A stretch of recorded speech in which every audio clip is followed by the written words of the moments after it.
This morning I saw that projections are that suicide's going to be up by 30 or 40%. And I don't want to speak that into being, but I know that you know a lot of truths that can help people when it comes to identity, mental health, understanding what matters. And I'd love you to share some of those points with our listeners. So here's the first thing, Britnie, in taking off my own mask and being incredibly vulnerable. I started to speak on mental health, and then in 2019, my world fell apart. I lost my mom after a 10-month cancer battle. I went through a breakup. I was financially almost broken because I took care of her through her battle. It was kind of the perfect storm of terrible things, right? And I had my own dark night of the soul where I had heard voices telling me to kill myself and telling me that the world would be better off without me. And when the voices would not subside, they became actual ideations of putting a gun in my mouth and ending my life. And I survived it. And I truly believe that I survived it. What didn't kill me actually gave me the blueprint to be able to save other people's lives. And right? And so now I speak about it, and I speak about it vulnerably and in a raw way. And I talk about how what I thought in that moment and how I got there and how I isolated. And that is really such it's like a tool, right? Whether you call it the devil or whatever it is, a poor mental health, isolating and not sharing what you're going through, not wanting to burden people, puts you in a really, really vulnerable place a lot of times. And so I decided it took me about a week. I was very tender, and I went through this this was my emotions in that week. One voice on one side of my shoulder said, don't talk about it. You'll be seen as defective and weak and broken, and no one will ever book you. And the other one, the good voice, said, you're a warrior. You survived.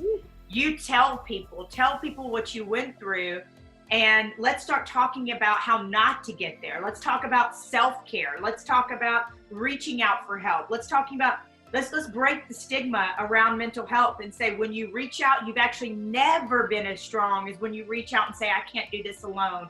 I need to talk to somebody. I need a lifeline.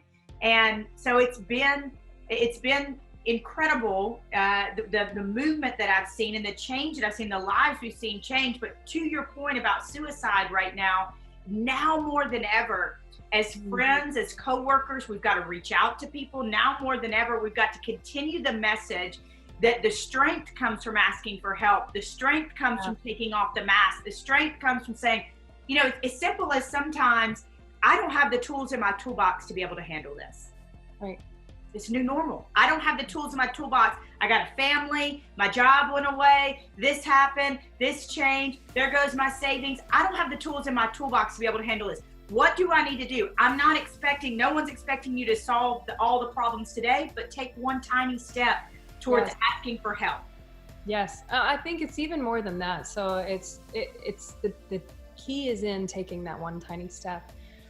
We've had some really incredible conversations, and I've just so enjoyed watching you and following you and seeing your vulnerability and the kind of encouragement that you share. You've really impacted me.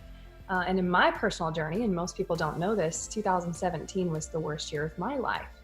I lost some of the people I loved the most. I lost the pillars in which I stood on. I almost lost my company. I almost lost everything I'd ever worked so hard to build, and I almost lost my life.